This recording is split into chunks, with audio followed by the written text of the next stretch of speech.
Hey guys, welcome back to Conquest Racing Club. Today's a great day. We're actually going to do an unboxing review of a very cool slot vehicle. I call it vehicle because what we're looking at is the trucks.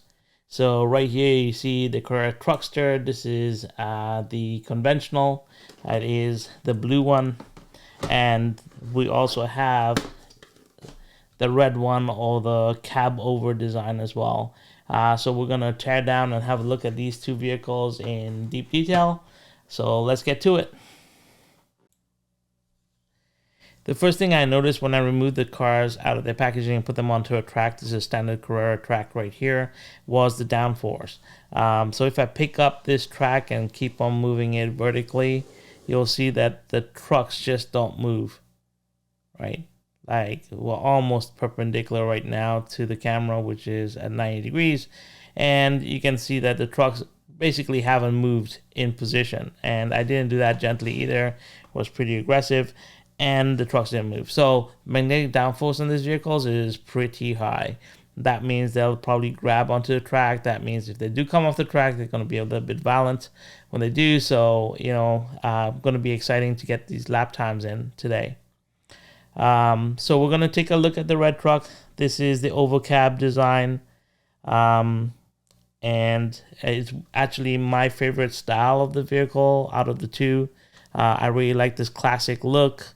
I love the chrome pinstriping right across the vehicle right here. It's so reminiscent of some of the older style trucks that that we've seen or got accustomed to seeing.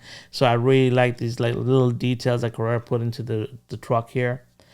From a side profile, this is the driver's side. You can see the driver very clearly in the cab here. He's cut off just underneath the arms, so there's a lot of space left in the chassis here.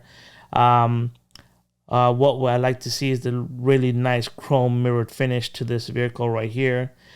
We got these beautiful wheels. They are chrome wheels with little red accents on every spoke. These look like Traeger wheels. I love the pinstriping around the actual tires on this vehicle. So this particular truck has pinstriping on the tires. That added detail really makes this stand out. You'll see all these white pinstripe lines are all across the vehicle as well. Really accent, really making the lines of this vehicle stand out. Like, it's done deliberately, but it really, emphasizes that this vehicle is built with speed in mind. Speed for a truck, all right? This is a mouthful of a decal on the spoiler here. It says Attention, Sensation. I don't know if I'm pronouncing that correctly or not, but that's what it says there. Moving up to the top, we get this lighting system in the front here. I don't know if these light up. We'll see when we get to the track side. There is an air intake that goes in right here and feeds into the engine, I guess, which is sitting in this back cab over here. So it looks like the engine's in the middle of the vehicle here, according to this styling and design here. And then moving to the back of the vehicle, you can see the big spoiler here. We get this beautiful number 7 in white on the back here. We get a twin exhaust that come out. And then you can see like the rear transfer case, I believe that's over there. Moving to the passenger side of the vehicle, it's almost a mirror reflection of the driver's side, so nothing special there. We've already gone through it. And then we look at the front. So really aggressive front. I really like this kind of bubble shape, this bell shape to the vehicle. Really aggressive front, right? So really aggressive front diffuser, a big scoop in the ground there. We got the air intake right here, and I believe these are lighting systems here. So these are the two lights that will probably light up on the track. I got a really nice above the nose air intake here. In the cab, you can see the fire extinguisher in there as well. So all the little details that Carrera really puts into the vehicles have been done to these trucks. And once again, like I said, I'm extremely excited to have these in my collection. Right, moving to the blue vehicle here. So the blue truck, this is called the conventional. This is the Nova number 6 vehicle. The conventional, because it has a hood to it, so it has a front hood here.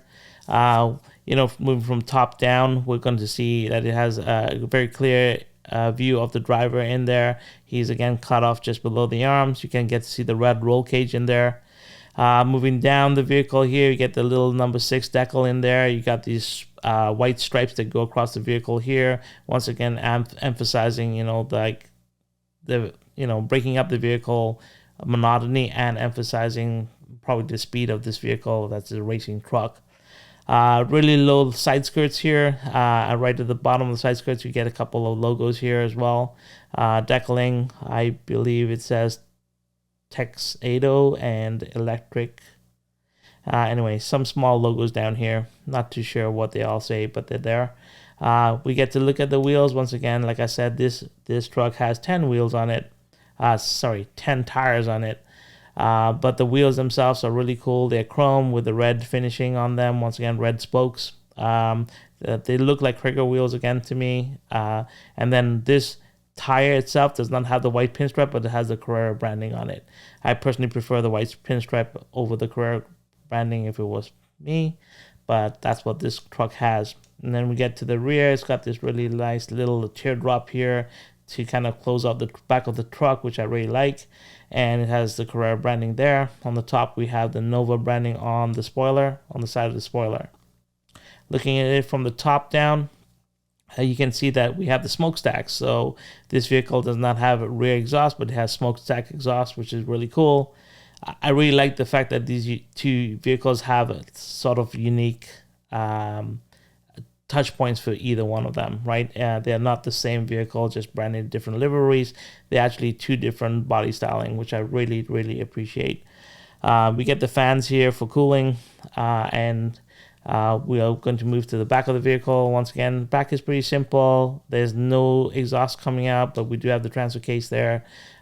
We have this rear, I guess you can call it rear diffuser, on the back of the truck here, and the spoiler. The spoiler is really huge on both the trucks, so it does take up and become a very prevalent piece on the vehicles. Moving across to the passenger side, again, looks very much like the driver's side. Nothing out of the ordinary. Everything is the same. On the passenger side in the cab, you can actually see the fire extinguisher in the cab there. And my favorite part of this truck is the front of it. So we get that really nice aggressive grille here. We have the lighting system. We have the two air intakes, just as it was in the red truck. Really aggressive front spoiler, front diffuser. And you can clearly see the roll cage right through the front of the vehicle there. Very menacing. Would be pretty scary to look at coming down behind you on the road. So awesome vehicles once again. Can't wait to tear down the chassis, which we'll do next, and then put it on the track and see what it does.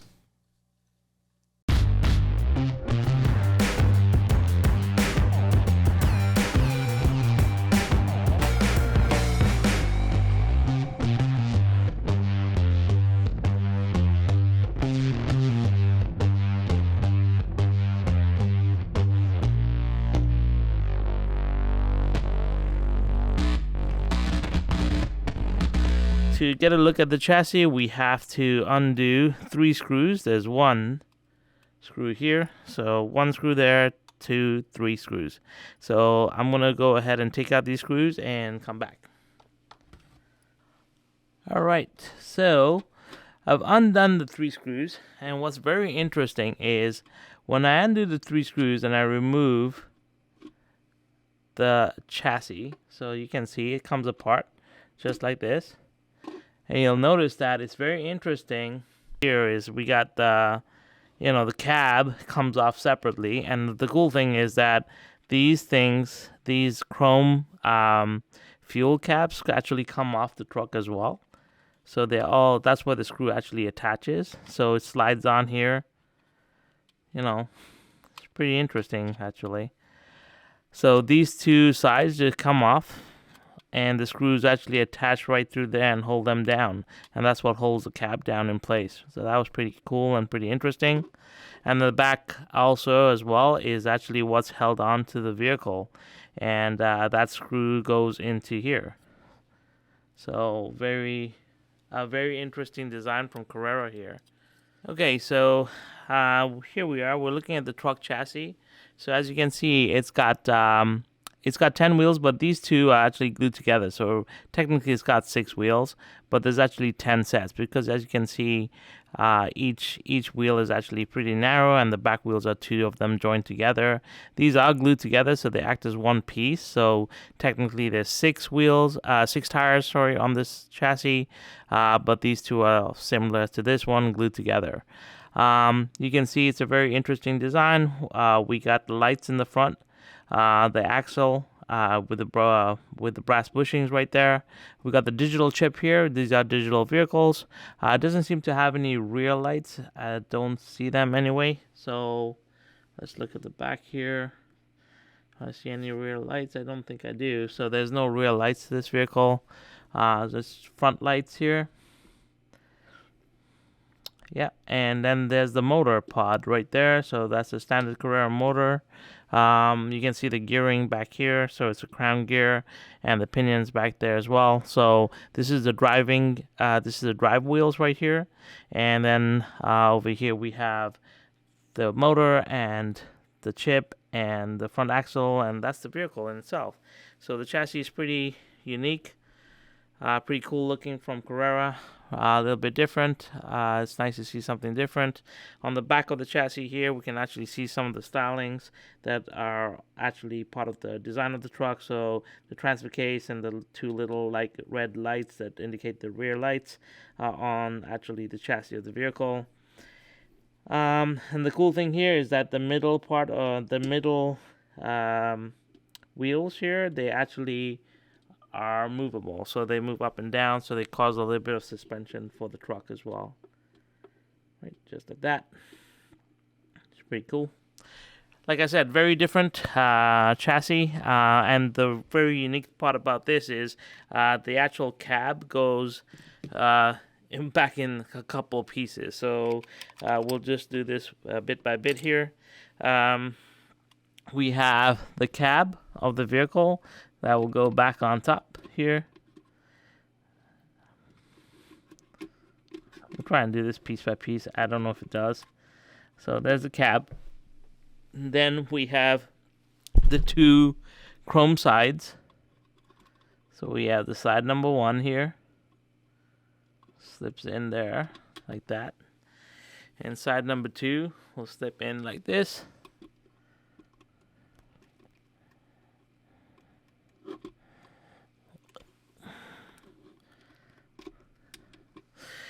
And then the rear of the vehicle slips in on top. So you have to line that up, and it just slips in here. And I believe we can put the screws back on. So I'll put the screws back on, and then we'll put this on the track.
Well, that was a lot of fun, and fun for me especially because when I initially saw the pictures of these trucks when the Carrera released them, I knew I had to have them. It's not that I'm into trucks, but race trucks are cool. I've always found them cool, and they needed to be part of my collection. In fact, I'm waiting for another couple of liveries to come out so I can run a whole race series at the club with them. So I'm really looking forward to that. From a performance perspective, when we look at the trucks and how they stack up, you can see that the trucks are pretty fast. I mean, the blue conventional truck did a 5.504, which puts it 10th on the leaderboard out of 19 cars that I tested, or 18 cars, sorry, that I tested so far. So, not bad. Pretty good. 10th is decent. Obviously, they probably drop down as I test more and more vehicles. And now that I'm getting into competition racing, there's going to be a lot faster vehicles, hopefully. And then, the Overcab design was a little, I think, 3/10 slower. So, yeah, it was at 5.834. So, 3/10 slower. From getting them to perform better, I don't know. They're not meant to do that. I'm not really looking for that. What I would like to do is run a whole racing series with them as stock, just like we're doing right now with the Mustang GT-Ys. And yeah, just to give you guys a heads up, like we are running a Tundra series right now. And this, if you go to our website at conquestgamingclub.com and you go into the Tundra series, you can actually see we've completed round 1, and I will have a recap of that coming up as well. What did I think of the vehicles? I'm really excited to have them as part of my collection. They are unique. They are different. They're fun to drive. They are a little squirrely, as you would expect, being front heavy, and it's fun to drive. They're really awesome to have in my collection. They're awesome to have at the club, yeah, a great joy making this video for you guys. So once again, guys, if you like this kind of content, we release a video every week. Please like and subscribe. It goes a long way to helping us, stay motivated. Not that we need it, but I'm very motivated doing stock car content. And heads up, I am getting into proper stock car racing, so it's very new to me. I've never done that. I've always been a garage racer, as they call it, at home. On digital tracks. So I actually did my first non-magnetic run this past weekend on a wood track at my local club, and I also ran on a plastic track at my local club. I might have some videos on Instagram, so if you like that, just follow me on Instagram, and I'll show you my chase car on the plastic track at the Scale Racing Center Toronto, which is the local club that I belong to. Anyway, guys, hope you guys stay safe. Everybody's having fun, and like I always, live life to the fullest and have fun on rails, guys. Until next time, see you.